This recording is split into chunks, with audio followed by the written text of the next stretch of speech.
In the heart of Tampa, Florida, beneath the gleaming cross of Greater Ministries International, one of America's most audacious religious frauds was taking shape. This is the story of Gerald Payne, a man who transformed from convicted criminal to charismatic pastor, only to orchestrate a $500 million Ponzi scheme that would devastate over 118,000 victims. It's a tale of greed disguised as gospel, where faith became a weapon and salvation came with a price tag. Welcome to the unholy empire of the $500 million holy scam. The criminal past. Gerald Payne's journey to religious fraud began long before he ever stepped foot behind a pulpit. In his earlier years, he was a contractor with sticky fingers and a loose relationship with the truth. His criminal record included theft and perjury, crimes that would eventually land him behind bars. But prison, as Payne would later claim, became his road to Damascus. It was within those concrete walls that he allegedly received his divine calling, though skeptics would later wonder if his only revelation was discovering a more sophisticated way to steal. His transformation from convict to convert would set the stage for one of history's most elaborate religious cons, the divine calling. While serving his sentence, Gerald Payne claimed to have experienced a profound spiritual awakening. He spoke of visions, divine messages, and a calling to serve God's people. Fellow inmates witnessed his apparent transformation as he devoured religious texts and preached to anyone who would listen. Upon his release, Payne emerged as a changed man, or so it seemed. He traded his construction tools for a Bible, his work boots for polished shoes. In 1993, alongside his wife Betty, he founded Greater Ministries International in Tampa, Florida. What began as a small ministry would soon grow into something far more sinister than anyone could have imagined. Building the ministry. Greater Ministries International started modestly, operating out of humble quarters in Tampa. Gerald and Betty Payne worked tirelessly to build their congregation, focusing on community outreach and charitable works. They fed the homeless, counseled drug addicts, and provided support to struggling families. Local officials praised their efforts, and the ministry gained a reputation as a beacon of hope in the community. Church membership grew steadily as word spread about Pastor Payne's inspiring sermons and the ministry's good works. But beneath this charitable facade, Payne was carefully studying his congregation, identifying those with savings accounts, retirement funds, and disposable income. His true plan was already taking shape. The legitimate front. To maintain credibility and attract more followers, Greater Ministries International expanded its legitimate operations. The church organized food drives, holiday toy distributions, and addiction recovery programs. They hosted community events, marriage counseling sessions, and youth programs that genuinely helped people. Local newspapers featured positive stories about the ministry's impact, and politicians attended their fundraising events. Pastor Payne cultivated relationships with other religious leaders, presenting himself as a reformed man dedicated to God's work. These genuine charitable activities served as the perfect cover for what was brewing behind closed doors. The ministry's good reputation would prove crucial in gaining the trust needed for the massive fraud that was about to unfold. The scripture twist. Gerald Payne was nothing if not creative in his biblical interpretations. He focused intensely on Luke 6 verse 38. Give, and it shall be given unto you.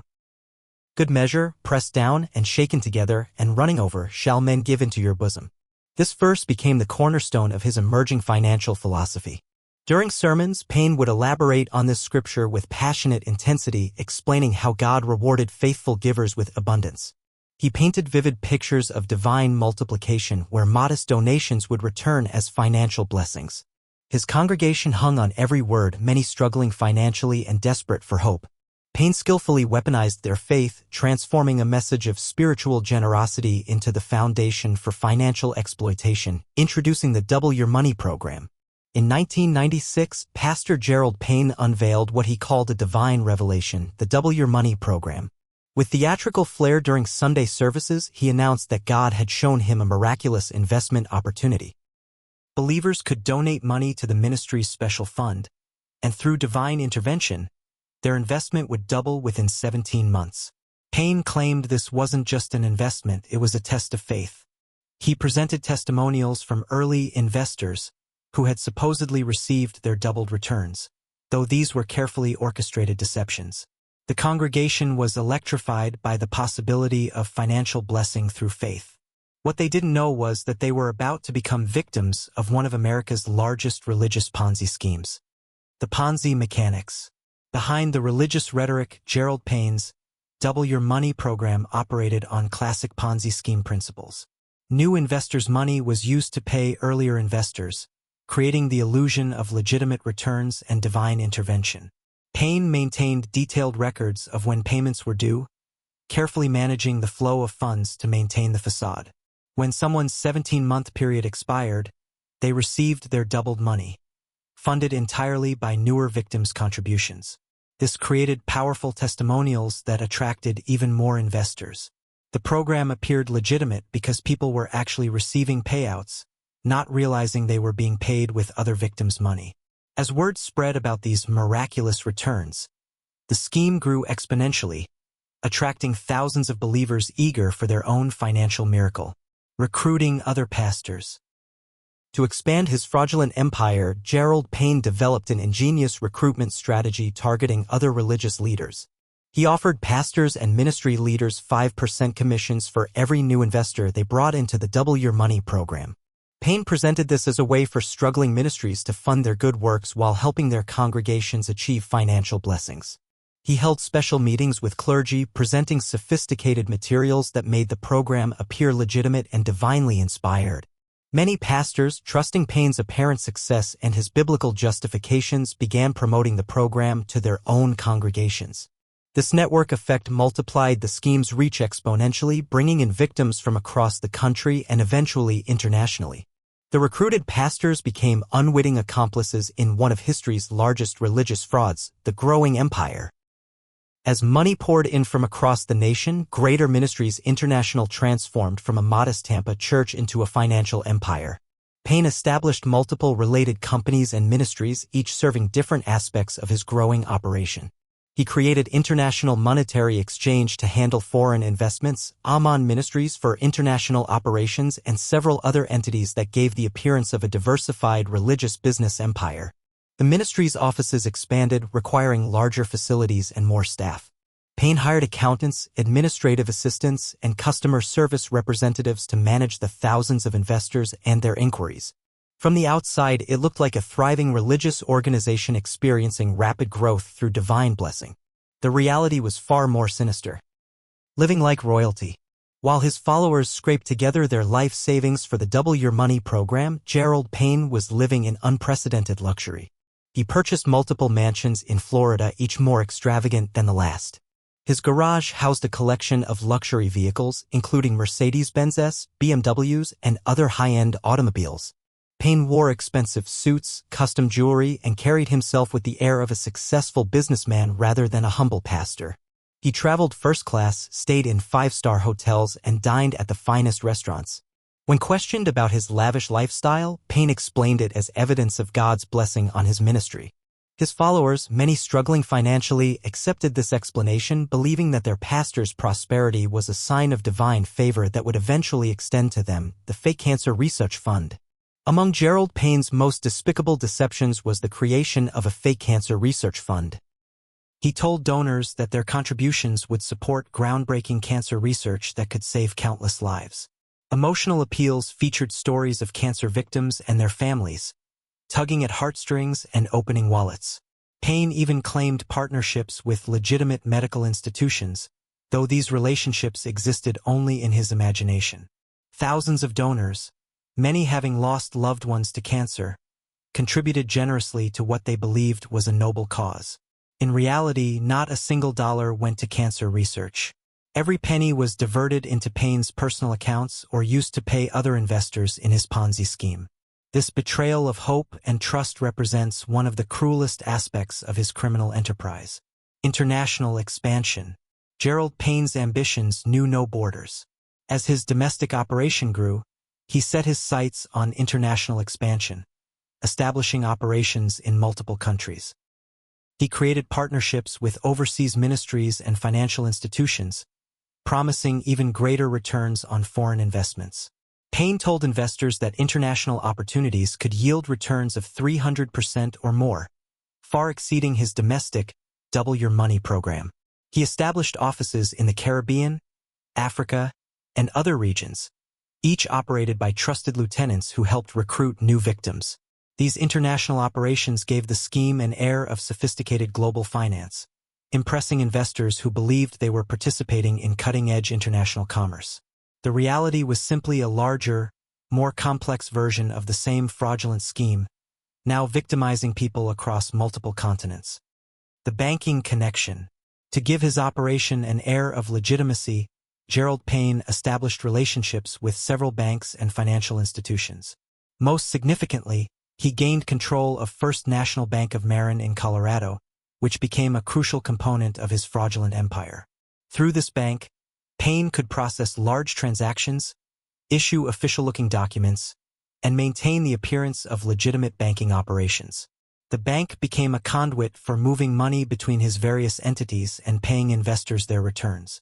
Payne used the bank's official letterhead and credentials to create documents that looked authentic to unsuspecting victims. Having a real bank under his control was perhaps his most sophisticated move, allowing him to operate with a level of credibility that would have been impossible otherwise. This banking connection would later prove to be both his greatest asset and his ultimate downfall. Warning signs ignored.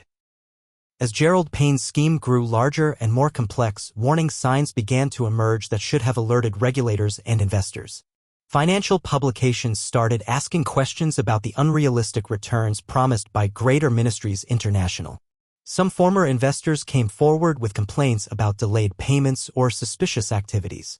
Regulatory agencies in several states began receiving inquiries about the ministry's financial practices. However, Payne's religious positioning provided a shield against scrutiny.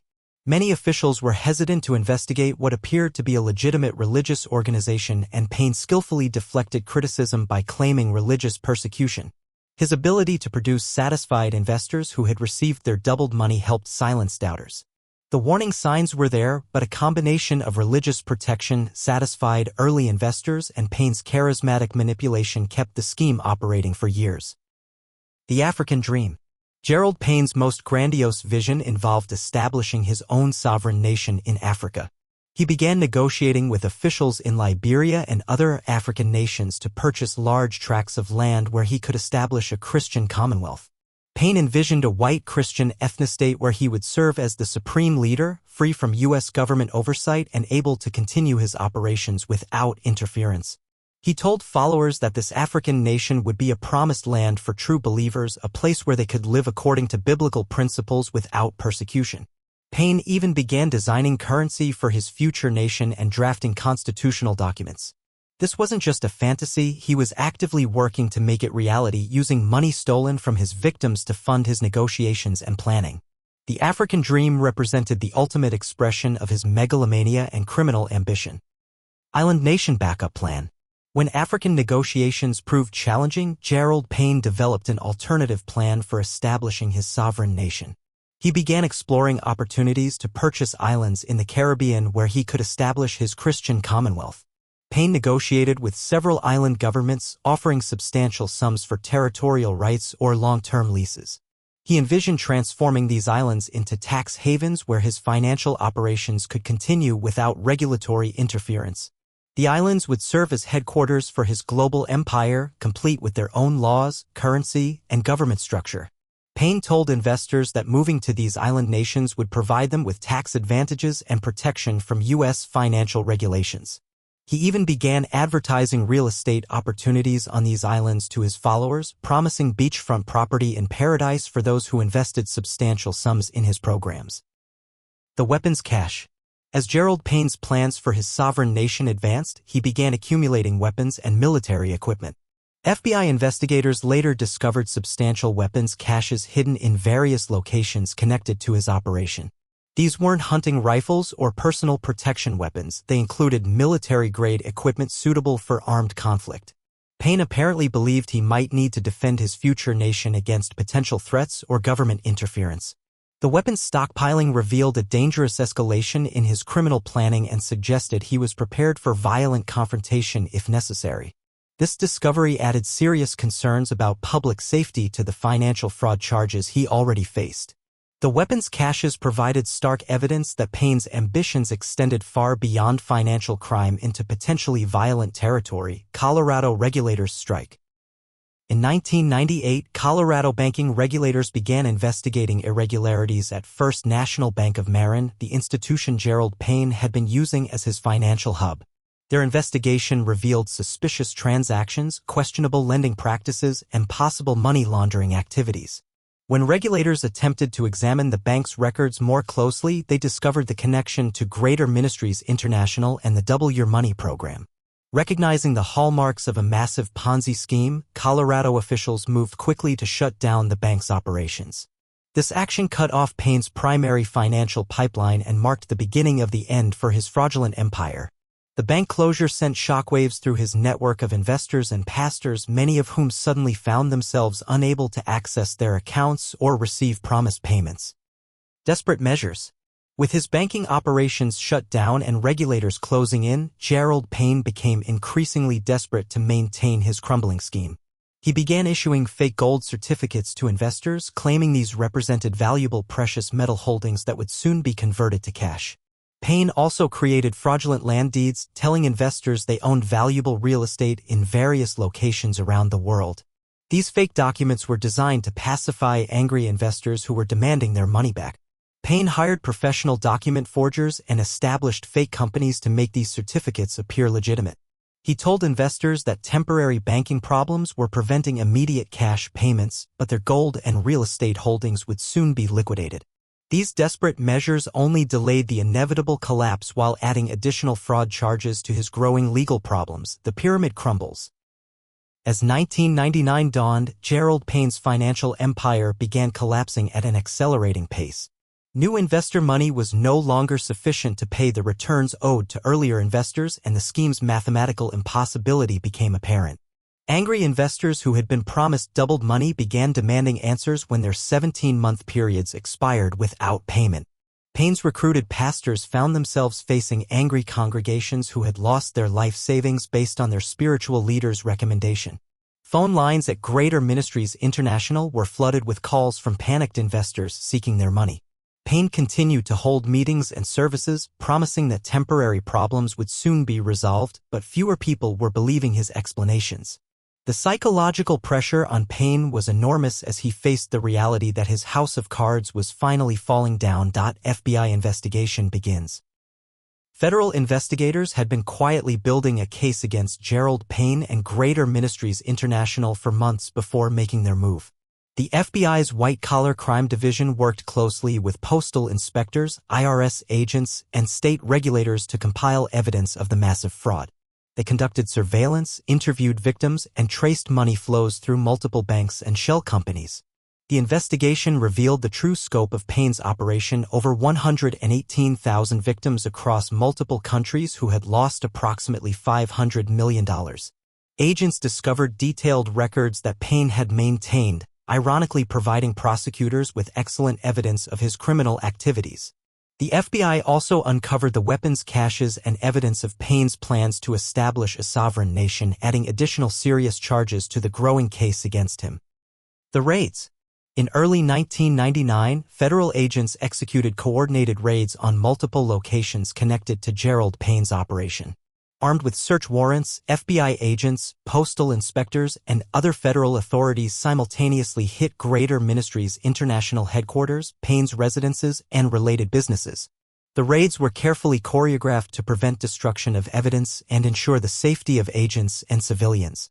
Investigators seized computers, financial records, weapons, and other evidence crucial to building their case. They also froze bank accounts and other assets to prevent further dissipation of stolen funds. The dramatic raids made national news, with television cameras capturing agents carrying boxes of evidence from the ministry's offices. For many investors, seeing their trusted pastor's operation being raided by federal agents was the moment they finally realized they had been victims of fraud. The religious freedom defense. When confronted with overwhelming evidence of his crimes, Gerald Payne mounted a unique defense strategy centered on religious freedom. His attorneys argued that the Double Your Money program was a legitimate religious practice based on biblical principles of giving and receiving blessings. They claimed that government interference in the ministry's operations violated the First Amendment's protection of religious exercise. Payne maintained that his promises of doubled money were spiritual commitments, not financial contracts. and that any returns were divine blessings rather than investment profits. He argued that prosecutors were persecuting him for his religious beliefs and attempting to criminalize faith-based financial practices. This defense strategy required convincing a jury that a massive Ponzi scheme was actually a legitimate religious practice, a legal theory that would prove challenging to sustain under scrutiny. The trial begins. Gerald Payne's trial became one of the most closely watched religious fraud cases in American history. The prosecution presented overwhelming evidence of the Ponzi scheme, including detailed financial records, victim testimony, and expert analysis of the mathematical impossibility of Payne's promises. Prosecutors demonstrated how new investor money was used to pay earlier investors, creating the illusion of divine multiplication while Payne lived lavishly on stolen funds. The defense maintained their religious freedom argument, calling character witnesses who testified about Payne's charitable works and spiritual impact on their lives. They argued that any financial irregularities were the result of mismanagement rather than criminal intent. The trial featured dramatic testimony from victims who had lost their life savings, emotional appeals from supporters who still believed in Payne's innocence, and complex financial analysis that exposed the fraudulent nature of his operations. Victim impact.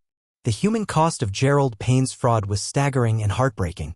Over 118,000 victims had lost approximately $500 million in total, with many losing their entire life savings, retirement funds, and children's college money. Elderly victims were particularly hard hit, having invested money they could never hope to recover at their age. Some victims lost their homes, filed for bankruptcy, or had to return to work after planned retirements. The emotional trauma was often worse than the financial loss, as victims struggled with feelings of betrayal, embarrassment, and shattered faith. Many had been recruited by trusted pastors and felt doubly victimized by both the fraud itself and their spiritual leaders' involvement. Support groups formed among victims, providing emotional support and working together to seek justice and recovery of their stolen funds. The accomplices. Gerald Payne didn't operate his massive fraud alone. He had help from numerous accomplices who facilitated the scheme's operation and expansion. His wife Betty played a crucial role in day-to-day operations and helped manage the ministry's public image.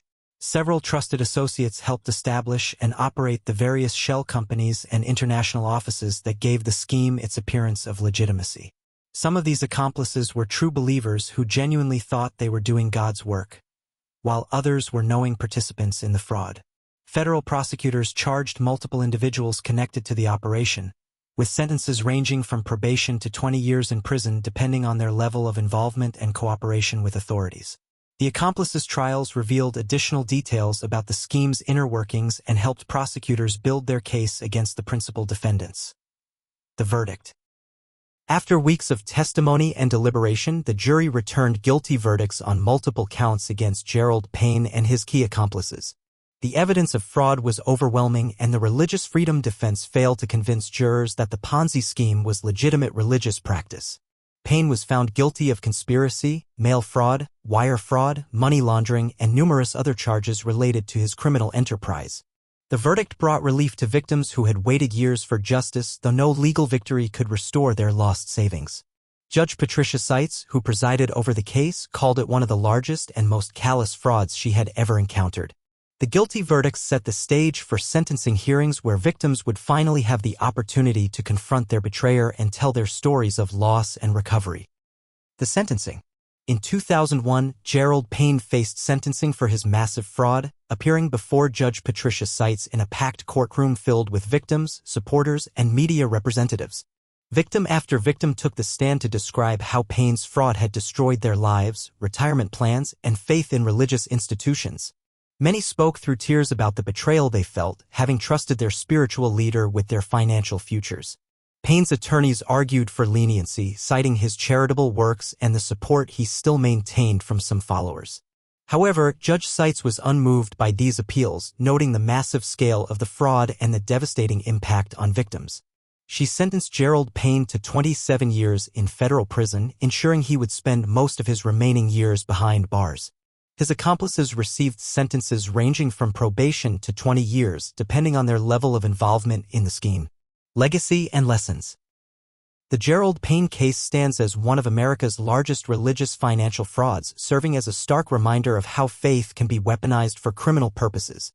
The case led to enhanced oversight of religious organizations' financial activities and greater awareness among regulators about the potential for religious-based Ponzi schemes. Law enforcement agencies developed better tools for investigating complex financial frauds that hide behind religious protection. The case also highlighted the vulnerability of elderly and financially desperate individuals to sophisticated fraud schemes that exploit their deepest beliefs and hopes. While most victims never recovered their stolen money, their courage in coming forward and testifying helped ensure justice was served and may have prevented others from falling victim to similar schemes. The $500 million holy scam remains a cautionary tale about the dangerous intersection of unchecked religious authority and financial desperation.